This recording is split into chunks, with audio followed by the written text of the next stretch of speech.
Yeah. Dan? So even though we're here, there's still going to be music at Preservation Hall tonight. So we're busy. A little bit about your relationship. What's written? Okay. About the relationship between the hall and the Okay, band. Jake, we're rolling the speed if you're all set. I'm going to turn this on. These guys are confusing. So tell us a little bit about the relationship with the Preservation Hall and the band, and how.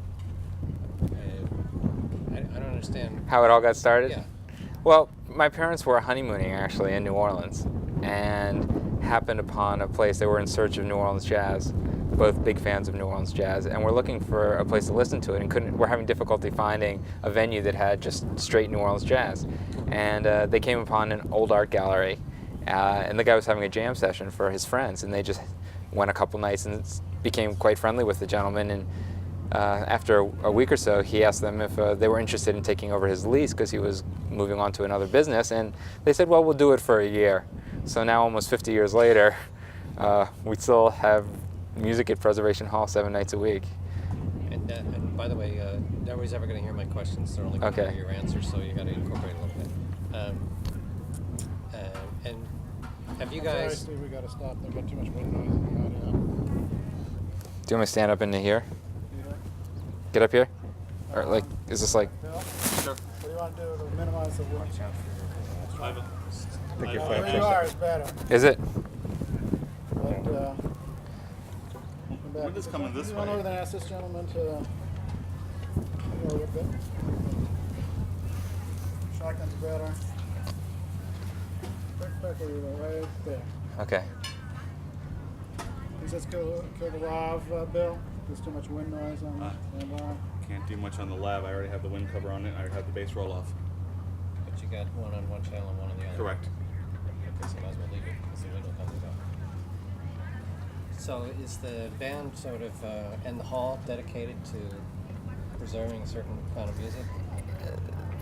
Preservation Hall, a lot of people think the name means that we're preserving New Orleans jazz, and the truth is that I'm not even sure how it got the name, but at the time it wasn't a concerted effort that we were going to be the saviors of New Orleans jazz. That Preservation Hall was more about preserving the musicians that were still playing New Orleans jazz at the time, a lot of who had retired, a lot of musicians were looking for instruments and didn't even have a venue just to play in where they were welcome to play. And that's how when I think of the name. And of course, we're still playing the style of music, so in some ways we have preserved the music. But when I think of preserves, I think of something that is unchanged and a little stale, and preservationist societies.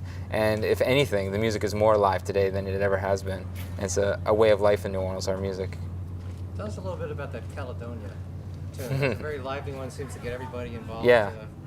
Well, the song Caledonia is an old blues, a song that's been in New Orleans for God knows how many years. I mean, it became popular probably sometime in the 40s or 50s, but was around long before that, and is a story about a guy and his girlfriend Caledonia, and it's a dance song, and it's what we call a jump song. It's a boogie woogie, and it has a boogie woogie beat that you can dance to. And New Orleans music has always been dance music, and people say if it's too slow to walk to or too fast to dance to, then it can't be New Orleans jazz. That's a good line. I like that. And how did it go over here today with this Newport audience? We never know.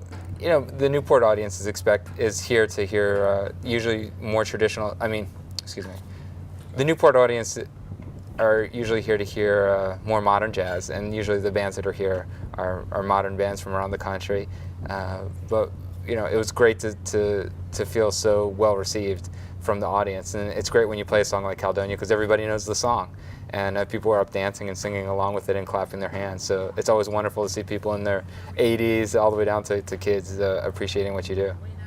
You have a lot of members of the Preservation Hall ensemble, and how do you determine who goes on the road for which shows, or who gets to touring, or how does that process come about?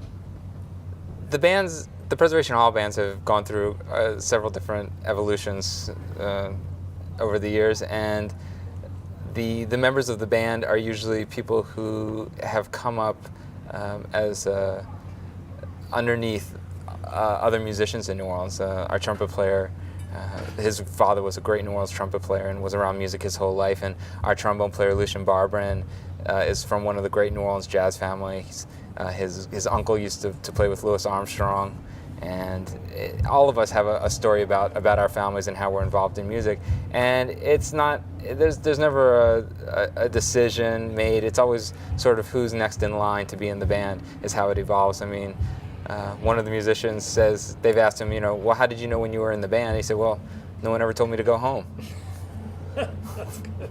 I like that. How about the banjo player? What can you tell us about him? Our banjo player, Don Vappy, is one of the most talented banjo players in the world. I mean, the banjo is just not an instrument that you hear that much of anymore, and a great vocalist and a great entertainer, and is a real valuable asset to the heritage of New Orleans music, being able to carrying on a tradition that is slowly disappearing. And the clarinet is something that you don't hear a lot of in current arrangements. You don't hear the clarinet in music too often anymore. Maybe klezmer music and in symphonic music, but in New Orleans music, it's still a popular instrument. It's a very popular instrument in New Orleans because it has a very specific role and a very large role in the jazz ensemble. And Dr. Michael White is, of course, one of the great clarinet players. And what's up next for you? Well, the band is continuing to tour. We have a few more dates, and then later this week I'm getting married. So I'm actually heading off to North Dakota in a couple days, and the band is going to be following me and looking forward to them. I think I'm looking forward to the giggle I will get seeing them up on horses riding through the Badlands of North Dakota. And I'll be sure to get you a picture of that because I'm sure the world will definitely get a giggle from that. We will. New Orleans is known for food. Of course. Sure. How's the seafood in Newport compare with the cuisine of? I don't like to compare the New Orleans cuisine to any other cuisine because it is unfair. We have, I mean, New Orleans has been around for so long. We have an advantage over everybody else, but it's every city has its own flavor and its own taste, and we find good food in every city that we go to. The only thing that I'll tell you that the band doesn't like is to go to New Orleans restaurants in other cities. I mean, the last thing you want to do is go to New Orleans and have Boston clam chowder. You go to New Orleans to have gumbo, and you go to Boston to have clam chowder, and you come to Newport to have a good time. Well, we're glad you came and appreciate it. And anything else you want to add? Anything particular that you guys like to talk about with New Orleans or jazz or message that you like to get out? First of all, the band is just happy to be here at Newport at a festival that really got it all started and is known around the world as being the birthplace of festivals. And it's an honor to be here and to see it. I haven't been here since I was a little kid. So it's just amazing to be on the same stage that my dad was on and that Louis Armstrong's been on and Duke Ellington's been on. I mean, you grew up listening to recordings that were done here, and you look out there and you're seeing the same thing that these guys saw over the past years, and it's a really warm and touching feeling. That's great. That was an excellent thing to say. That's it, guys. Thank you very much. Sure. Appreciate your No help. problem. Okay. Give me a second and I'll get you in. Sure.